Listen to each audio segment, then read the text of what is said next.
मस्त पोरं नाचत होती. आम्ही दोघी कांदा कापत बसलेलो, मम्मी आणि मी. पण गाणी बघत मी बी एन्जॉय करत होती. पण तेवढ्यात माझ्या डोक्यात एक आयडिया आली खुरापती. तसं चाललं.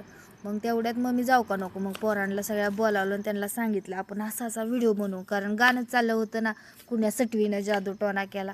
मग पोरांना बोलावलं आणि त्या रिंगाण बिंगाण आखला. आपल्याकडे लिंब बिंब काय नव्हते म्हणून आपण कांद्यानेच काम चालवलं. आम्ही बी थोडाकला पण काय गावलं नाही म्हणून तिथं शेजारी चूल होती, त्यातलीच राख काढली आणि तीच विभूती म्हणून लावली सगळ्याला.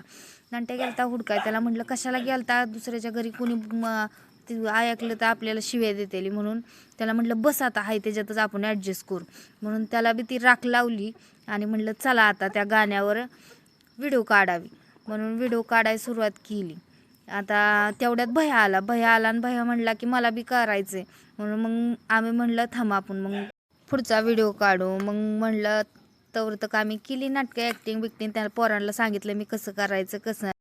पुढच्या व्हिडिओमध्ये बघायला विसरू नका आतूने पोरांना काय शिकवलंय. कारण त्यांच्या आईबापाने माझ्या विश्वासावर पोरं सोडून गेलती आणि मी काय त्यांना शिकवते ती नक्की बघा.